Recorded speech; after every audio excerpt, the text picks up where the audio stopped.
ভুল কন্টিনিউড, পৃষ্ঠা 301, heading 4। Colonel Sen গল্প থামিয়ে নিঃশব্দে চুরুট টানতে লাগলেন। ওর মুখটা একটু বিষণ্ণ দেখাচ্ছে। একটা হাই তুলে বললেন, রাত বেশি নেই, এবার একটু শুয়ে পড়া যাক। মাধবী বলল, কিন্তু কে খুন করলো? ওই মেয়েটি না সুরাজলাল? কর্নেল সেন কিছু বলতে যাচ্ছিলেন, রঞ্জন তাকে বাধা দিয়ে বলল, মামাবাবু বলবেন না। ফট করে এক কথায় খুনির নাম বলে দিলে এই ধরনের গল্পের কোনো মজা থাকে না। ডিডাকশান করে যদি না বেরিয়ে আসে। এখনও অনেক কিছু জানতে বাকি আছে। সুরাজলাল, বুদ্ধুরাম, হরিনাথ, এদের কথা তো এইমাত্র শুনলাম। এদের সঙ্গে করবীর কী সম্পর্ক সেটা এখনও জানা হলো না। তাছাড়া খুনের একটা মোটিভ থাকে। কর্নেল সেন বললেন, তাহলে সেসব আবার কাল হবে। আমার একটু ক্লান্ত লাগছে এখন, অনেকক্ষণ বকবক করেছি। রঞ্জন বলল, এখন প্রায় 3:30 বাজে, এখন আর শুয়ে লাভ নেই। ঘন্টা কয়েক বাদেই ভোর হয়ে যাবে। বৃষ্টি থেমে গেছে, বাকি রাতটা গল্প করেই কাটানো যাক। আর 1 কাপ করে কফি হবে নাকি? পৃষ্ঠা 302। মাধবী বলল, না, এত রাত্রিরে আর কফি খায় না। রঞ্জন হাসতে হাসতে বলল, তোমাকে বানাতে হবে বলে ভয় পাচ্ছ তো? তোমাকে কিছু করতে হবে না, তুমি চুপ করে বসে থাকো, সুনীল বানিয়ে দেবে। সুনীল খুব ভালো কফি বানায়। আমি বললাম, ভ্যাট, আমি এখন উঠতে পারবো না। তুই নিজে যেতে পারছিস না? তোর নিজের বাড়ি, আর আমি কফি বানাবো? না, তুই ভালো বানাস কি না তাই বলছিলাম। কফি বানানোর আবার ভালো আর খারাপ কি? আমি নিজে কোনো দিন বানিয়ে খাইনি। রঞ্জন অনিচ্ছা সত্ত্বেও গা মোড়ামুড়ি দিয়ে উঠে বলল, মামাবাবু, আপনি কফি খাবেন তো? আপত্তি নেই। জল চাপিয়ে সে রঞ্জন বলল, মামাবাবু, এবার বলুন, খুনের মোটিভ কি? খানিকটা অবশ্য বোঝাই যাচ্ছে। কর্নেল সেন বললেন, আমি তো এতক্ষণ বললাম, এবার তোমরাই বলো না বাকিটা কি হতে পারে। ঠিক আছে, আমরা সেটা চেষ্টা করব। আপনি আমাদের আর কয়েকটা তথ্য সাপ্লাই করুন, যেমন সুখেন রায় লোকটা কেমন ছিল। মাধবী বলল, ওই করবী বলে মেয়েটার শেষ পর্যন্ত কি হলো? ফাঁসি হয়েছিল? কর্নেল সেন হেসে ফেলে বললেন, তার মানে তুমি ধরেই নিচ্ছ যে করবী খুন করেছিল? রঞ্জন বলল, মাধবী, তুমি থামো তো, আগে মামাবাবুকে আরেকটু বলতে দাও, তারপর তো খুনি কে সেটা বুঝবে। মাধবী বলল, আমায় আর কিছু বলতে হবে না, আমি ঠিক জানি মেয়েটাই খুন করেছে। রঞ্জন বলল, তুমি থামো তো, এইসব ক্রাইম স্টোরি ফলো করা মেয়েদের কর্ম নয়। মামাবাবু, এটা কিন্তু আপনার ভারী অন্যায়। এতক্ষণ গল্প বেশ চলছিল, হঠাৎ গল্পের শেষ দিকে দুমদাম করে সুরাজলাল, হরিনাথ, বুদ্ধুরাম, এই এতগুলো ক্যারেক্টার এনে ফেললেন। এদের সম্পর্কে আগে আভাস দেওয়া উচিত ছিল।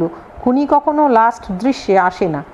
কিন্তু আমি তো গল্প বানাতে জানি না। বানানো গল্প হলে লেখকরা ভেবে চিনতে চরিত্র ঠিক করে, কিন্তু আমার জীবনে ব্যাপারটা যেভাবে ঘটেছিল আমি সেইভাবেই বললাম। সুরজলাল বা হরিনাথ বা বুদ্ধুরামের কথা তো আমি নিজেও আগে জানতে পারিনি। ওই দারোগাটির সঙ্গে ওদের কতখানি সম্পর্ক সেটাও ভালোভাবে জানা দরকার। কর্নেল সেন বললেন, এই ঘটনার সঙ্গে জড়িত মানুষগুলো সম্পর্কে মোটামুটি একটা ধারণা করার জন্য আমি তোমাদের আরেকটু জানিয়ে দিচ্ছি। মামলা চলার সময় আমাকে বেশ জড়িয়ে পড়তে হয়েছিল, তাই আমি অনেক কিছু জানতে পেরেছিলাম। সব বলতে গেলে তো এক মহাভারত হয়ে যাবে, সংক্ষেপে কিছু কিছু বলছি। সেদিন ওদের সবাইকে নিয়ে থানায় আসার পথে দারোগাবাবু আমার হাত জড়িয়ে ধরে বলেছিলেন, স্যার, আমাকে ফাঁসাবেন না, আমার চাকরিটা অন্তত বাঁচিয়ে দেবেন। আমি নিতান্ত মায়ায় পড়েই কেসটা চেপে যেতে চাইছিলাম, নইলে আমার আর অন্য কোনো স্বার্থ নেই। বিশ্বাস করুন, আমি এদের সবাইকেই আগে থেকে চিনি। সুখেনকেও আমি স্নেহ করতাম। এরা ঝোঁকের মাথা একটা কাণ্ড করে ফেলেছে, নইলে এরা কিন্তু কেউই মানুষ খারাপ নয়। আমি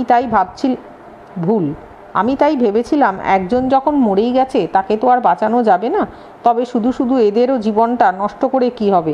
আর একটা সুযোগ যদি দেওয়া যায়। পুলিশ অফিসার হিসেবে কেসটা চেপে যাবার চেষ্টা করে আমি অন্যায় করেছি ঠিকই, কিন্তু বিশ্বাস করুন, এ ব্যাপারে কোনো স্বার্থ নেই, টাকা পয়সার ব্যাপারও নেই। পুলিশ হলেও আমারও তো একটা মানুষের প্রাণ আছে। আমি ওদের ওপর মায়া করেই। দারোগাবাবু একটা কথা অন্তত ঠিকই বলেছিলেন, ওরা কেউই ঝানু ক্রিমিনাল নয়। হত্যাকাণ্ড ঝোঁকের মাথাতেই হয়েছে। ওরা যদি খাঁটি ক্রিমিনাল হতো তাহলে ওরা আমাকেও ছাড়তো না। পৃষ্ঠা 303। আমাকে মেরে ফেললেই ওদের ঝামেলা চুকে যেত। ওই রকম নির্জন ডাকবাংলোয় একটাও ভুল, একটা খুনও যা, দুটো খুনও তাই। আমাকে মারার সুযোগও ওরা পেয়েছিল। ঘরের মধ্যে মেয়েটিকে দেখার পর আমি যখন খানিকটা অসাবধানভাবে বাইরে বেরিয়েছিলাম, তখন ওরা জিপের আড়ালে লুকিয়ে অনায়াসেই আমাকে গুলি করতে পারত। রিভলভার ছিল সুরজলালের কাছে। আমাকেও মেরে ফেলে দুটো লাশ একসঙ্গে পুঁতে ফেলায় ঝঞ্ঝাট আর কী ছিল? আমি যে সেই রাত্রে ওই ডাকবাংলোয় থাকবো তা তো আর কেউ জানতো না। কিন্তু কথায় কথায় মানুষ খুন করার অভ্যাস সত্যিই ওদের নেই, কিংবা আমি মিলিটারির লোক বলেই ওরা ভয় পেয়েছিল কি না কে জানে। সত্যিকারের ক্রিমিনালরা অবশ্য ওই রকম অবস্থায় কিছুই পরোয়া করে না। সুরজলালের গান লাইসেন্স ছিল বটে, কিন্তু সে ঠিক মতন রিভলভার চালাতে জানতো কি না সেটাই একটা সন্দেহের ব্যাপার। খুব ক্লোজ রেঞ্জে ফায়ার করা এক কথা, আর দূর থেকে কাউকে গুলি করতে গেলে রীতিমতন প্র্যাকটিস থাকা দরকার। সুখেন রায় লোকটি ছিল খুব নিরীহ আর শান্ত ধরনের। বেশ জনপ্রিয় ছিল সে। তার নম্র ব্যবহার আর বিদ্যাবুদ্ধির জন্য সবাই ভালোবাসত তাকে। খুবই গরিব পরিবারের ছেলে সে। কোনো রকমে লেখাপড়া শিখে চাকরি জুটিয়েছে। বউটিও তার সুন্দরী। সংসারে কোনো ঝামেলা নেই। লোকের চোখে সে মোটামুটি সুখী মানুষ। পেশায় ওভারসিয়ার হলেও তার ঝোঁক ছিল নানা রকমের বই পড়ার। সামান্য মাইনে পেলেও সে সেই টাকার মধ্যে বাঁচিয়ে বাঁচিয়ে অনেক বই ও পত্রপত্রিকা আনতো বাইরে থেকে। সুখেন রায়ের বাড়িতে রীতিমতন একটা আড্ডা ছিল। আড্ডার অন্যতম আকর্ষণ ছিল অবশ্য তার বউ করবী এবং করবীর হাতে বানানো চা। করবীর বিয়ে হয়েছিল খুব অল্প বয়সে। 16 বছর বয়সে তার বিয়ে হয়। তখন সে রোগা পাতলা একটি গ্রাম্য লাজুক মেয়ে। বিয়ের পর সুখেন রায় নানান জায়গায় বদলি হয়েছে। করবী সেই সব জায়গায় লোকজনের সঙ্গে মিশে আস্তে আস্তে বেশ চটপটে হয়ে উঠেছে। লোকজনের সঙ্গে মিশতে পারে, পুরুষদের আড্ডায় সমানে যোগ দিতে পারে। মফস্বল জায়গায় এরকম মেয়ে তো সহজে চোখে পড়ে না। অবিবাহিত মেয়েরা পুরুষদের সঙ্গে আড্ডায় যোগ দিতে পারে না, আর বিবাহিত মেয়েরা বাচ্চা কাচ্চা সামলাতেই ব্যস্ত। করবীর ঝামেলাও ছিল না। তারপর সে একটু আধটু গান টানও গাইতে পারে। এমনিতে সুখেন রায়ের সংসারটাকে সুখের সংসারই বলা যেতে পারত। স্বামী স্ত্রীর ছোট্ট সংসার, খুব একটা অভাবের টানাটানি ছিল না। সুখেন রায়ের সংস্পর্শে থেকে করবী খানিকটা লেখাপড়াও শিখেছিল। বন্ধুবান্ধব আসে বাড়িতে, হইচই আনন্দ হয়। সব মিলিয়ে অভিযোগ করার মতন কিছু নেই। কিন্তু ওই যে বললাম কিছুক্ষণ আগে, করবী ঠিক সাধারণ মেয়ে নয়। তার স্বভাব ও শরীরের মধ্যে এমন একটা কিছু আছে যা পুরুষের মধ্যে আগুন জ্বালায়। সাধারণ শান্তশিষ্ট বাড়ির বউ হয়ে থাকবার মতন মেয়ে সে নয়। তাছাড়া বিয়ের পর 8 বছরের মধ্যেও তার কোনো ছেলেপুলে হয়নি। স্বাস্থ্য খুব ভালো। সব মিলিয়ে তার মধ্যে একটা ছটফটানি ছিল। ছোট্ট সংসারের গণ্ডি ছাড়িয়ে সে উপচে পড়তে চাইতো। পুরুষেরা আকৃষ্ট হতো তাকে দেখে। এই ধরনের মেয়েদের দেখে প্রলুব্ধ হবার মতো রসিক পুরুষের অভাব নেই কোনো দেশে। সুখেন রায় যেখানে সেখানে ট্রান্সফার হয়েছে। তার অনেক জায়গাতেই দু একটা ছোটোখাটো গোলমাল হয়েছে করবীকে নিয়ে। সেজন্য কতটা দোষ করবীর আর কতটা অন্য পুরুষদের তা বলা যায় না। সে একবার ধরাও পড়েছে সুখেনের কাছে। তখন করবী অনুনয় বিনয় করে অনুতপ্ত হয়ে ক্ষমা চেয়ে নিয়েছে।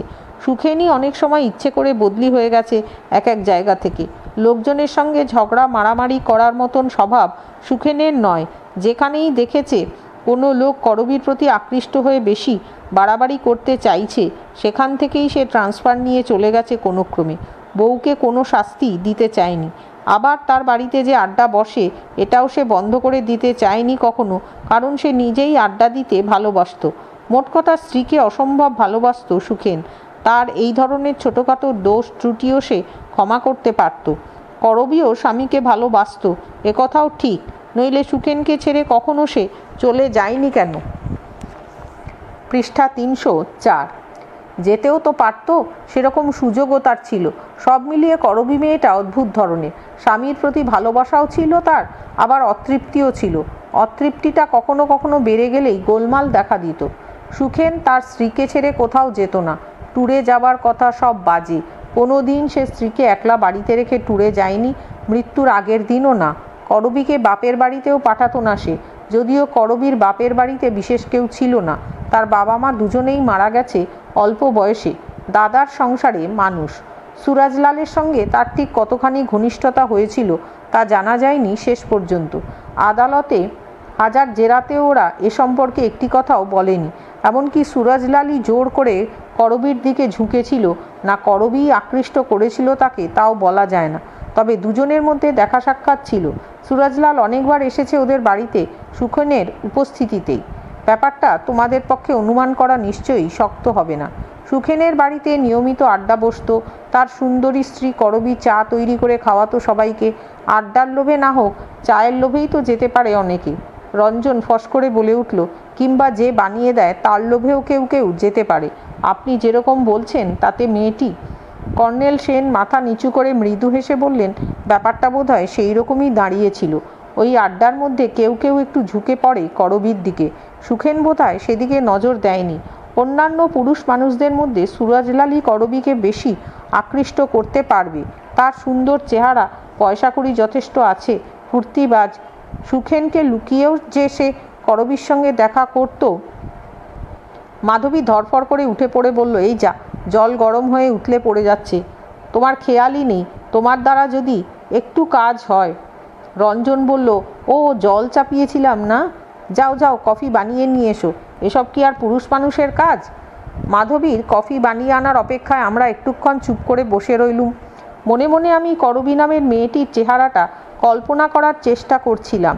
এই গল্পের প্রথম দিকে তার চরিত্রটা অনেকখানি রহস্যে মোড়া ছিল। এখন আস্তে আস্তে স্পষ্ট হয়ে আসছে। মেয়েটির জীবন তার সংসারকে ছাপিয়ে আরও বড় হয়ে উঠেছিল।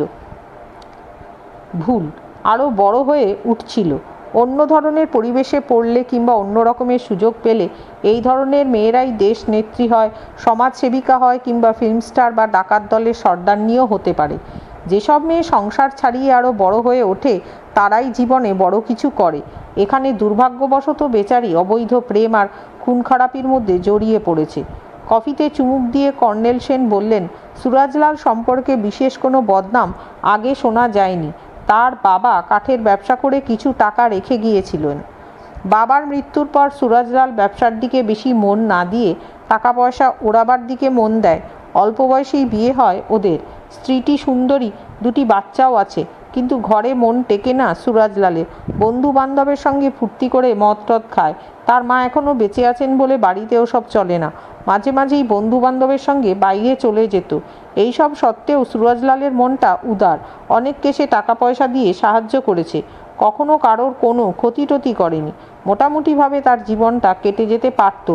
কিন্তু সুখেন রায় তার স্ত্রীকে নিয়ে ওই ছোট্ট শহরে বদলি হয়ে আসার ফলেই তার জীবনেও সব কিছু বদলি হয়ে গেল। সুরজলাল রাশি রাশি টাকার জিনিস কিনে উপহার দিয়েছে করবীকে। করবীও সেসব নিতে আপত্তি করেনি।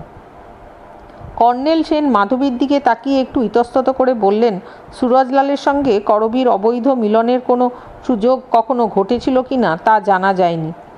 পৃষ্ঠা 305। যদিও সুরজলালের বউ তার সাক্ষ্যে বলেছিল ওই ডাইনি তার স্বামীর সর্বনাশ করেছে। এই ঘটনার সঙ্গে জড়িত একজন লোকের শেষ পর্যন্ত আর পাত্তা পাওয়া যায়নি। তার নাম হরিনাথ। এই হরিনাথ ছিল সুখেনের অফিসেরই সহকর্মী, কিন্তু সে সুরজলালের ফুর্তির সঙ্গী একজন। সুরজলালের টাকায় আমোদ আহ্লাদ করাই ছিল তার প্রধান কাজ। ঘটনার দিন রাত্রিতে সে ডাকবাংলোয় উপস্থিত ছিল, কিন্তু গুলি চলার পরই সে দৌড়ে পালিয়ে যায়। সেই যে পালিয়েছে, আর কেউ তার কোনো খোঁজ পায়নি। পুলিশ বহু চেষ্টা করেও ধরতে পারেনি তাকে। চাকরি টাকরি সব ছেড়ে সে অবাক কাণ্ড করেই রইল। এই তো শুনলে লোকগুলির পরিচয়, এবার তোমরা? রঞ্জন জিজ্ঞেস করলো, আর সেই বুদ্ধুরাম? কর্নেল সেন হাসতে হাসতে বললেন, সে কিছু না। মজার ব্যাপার হচ্ছে সুরজলাল বা করবী কেউই গাড়ি চালাতে জানে না। সুতরাং ডেড বডিটা আর জিপ গাড়িটা সরানোর জন্য একজন ড্রাইভার দরকার। এটা একটা মজার ব্যাপার। এটা থেকেই বুঝতে পারবে কত ছোটোখাটো ঘটনার জন্য কত বড় বড় ব্যাপার ফাঁস হয়ে যায়। করবীর পক্ষে গাড়ি চালাতে না জানা অস্বাভাবিক কিছু নয়, কিন্তু সুরজলাল বড়লোকের ছেলে, তাদের নিজেদের কোম্পানিতে 2-3টে ট্রাক আছে। সে তো গাড়ি চালাতে জানতেও পারত। তাহলেই খুনের রাত্রেই সে বডিটা সরিয়ে ফেলতে পারত। আমি ডাকবাংলোয় গিয়ে কিছুই দেখতে পেতাম না। ওরা পুরো ঘটনাটাই চাপা দিয়ে দিতে পারত, বিশেষ করে দারোগাবাবুর সঙ্গে যখন ওদের খাতির। কিন্তু তা হতে পারল না। সুখেন রায় একমাত্র গাড়ি চালাতে জানতো ওদের মধ্যে। সে মারা যাওয়ার পর গাড়ি চালাবে কে? এই জন্যই সুরজলাল অনেক টাকা কড়ি দিয়ে ভুলিয়ে ভালিয়ে বুদ্ধুরামকে ডেকে নিয়ে গিয়েছিল তার পরদিন। লোকটার বুদ্ধিশুদ্ধি কম, সে হয়তো কিছুই ফাঁস করতো না শেষ পর্যন্ত। বেচারা তার পুরো টাকা পায়নি বলে সেই টাকার লোভে বসেছিল।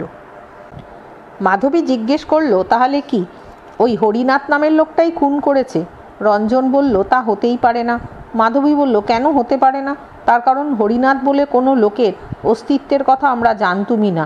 হঠাৎ গল্পের শেষের দিকে একটা লোকের কথা শোনা গেল, আর সেই খুনি হয়ে গেল। এটা হয় না। ডিটেকটিভ গল্পে এটা খুব ব্যাড ফর্ম। কর্নেল সেন বললেন, কিন্তু রঞ্জন, এটা তো গল্প নয়।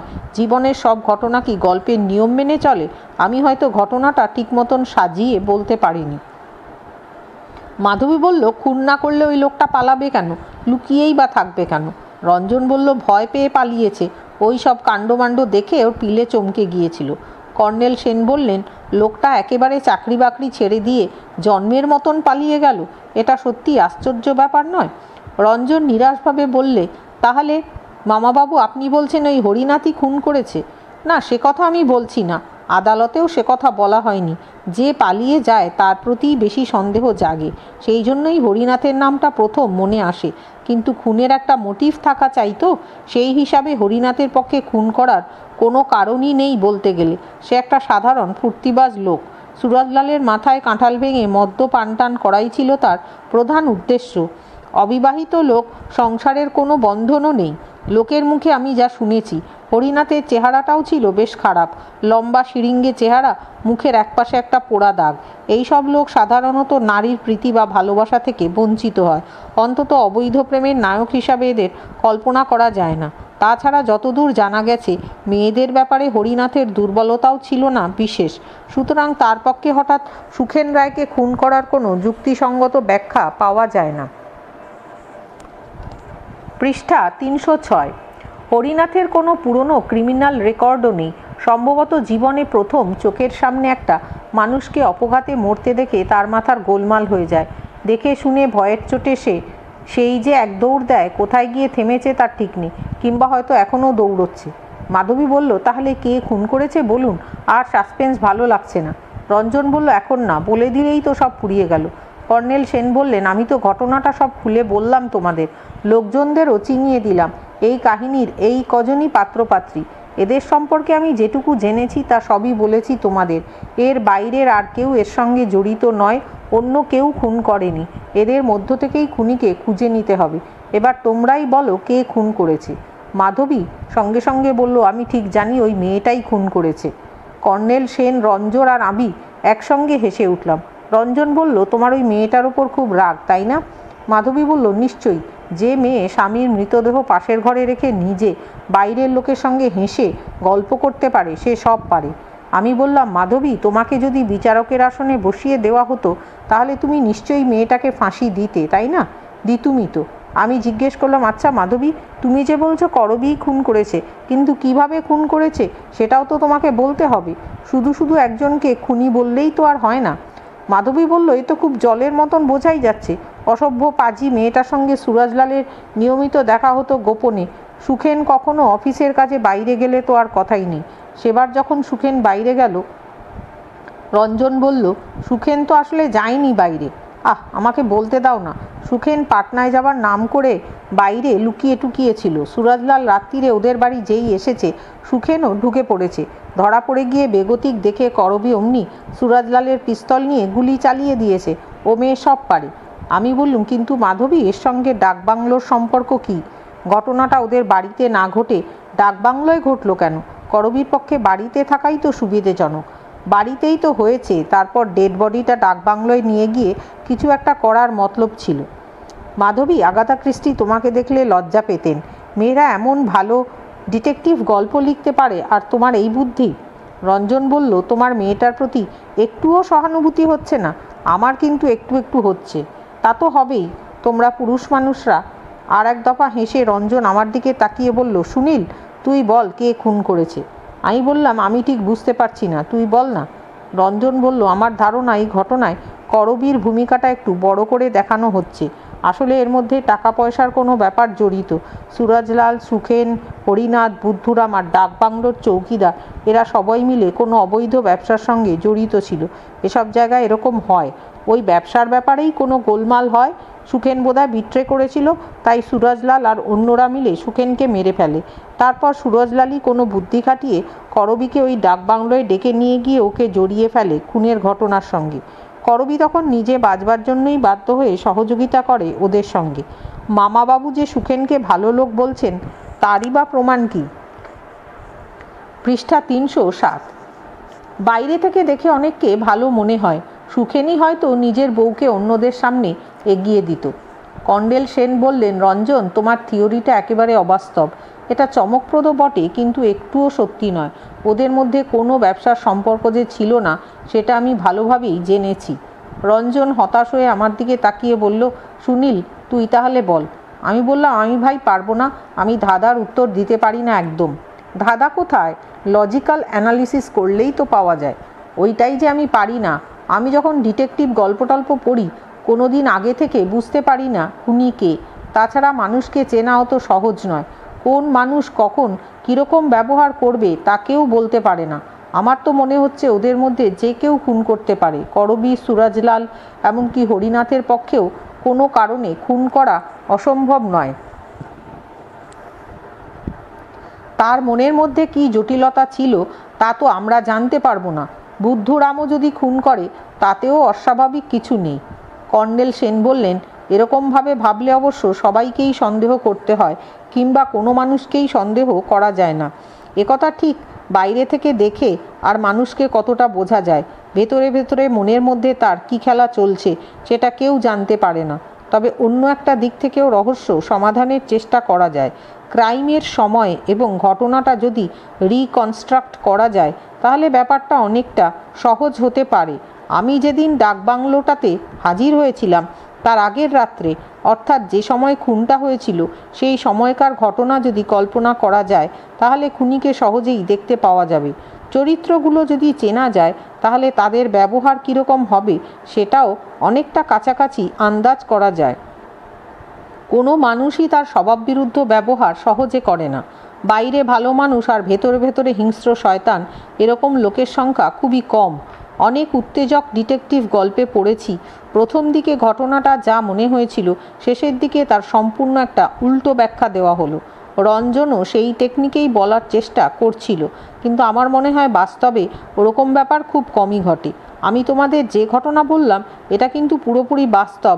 এর মধ্যে অদ্ভুত অপ্রাকৃত কিছু নেই। আগের রাত্রে কি কি ঘটেছিল সেটা টুকরো টুকরোভাবে আমি বলে দিতে পারি, কিন্তু পুরো ছবিটা ফুটিয়ে তোলার জন্য ক্ষমতার দরকার। সে ক্ষমতা আমার নেই। সুনীল, তুমি তো গল্প উপন্যাস লেখো, তুমি কল্পনায় সেই রাত্রিটার একটা ছবি ফোটাতে পারবে না? আমি বললাম, গল্প উপন্যাস লেখা এক কথা, আর অন্যের মুখে একটা ঘটনা শুনে সেটাকে বাস্তবের মতন ভাবা অন্য একটা ব্যাপার। আমি বোধহয় এটা পারবো না। রঞ্জন বলল, পারবি, চেষ্টা কর না। মাধবী বলল, হ্যাঁ, আপনি বলুন, আপনার যদি ভুল হয় আমরা ধরে দেব। রঞ্জন বলল, এইরকমভাবে আরম্ভ কর। ডাকবাংলোয় কে আগে গিয়েছিল, সুখেন না করবীর সঙ্গে সুরজলাল?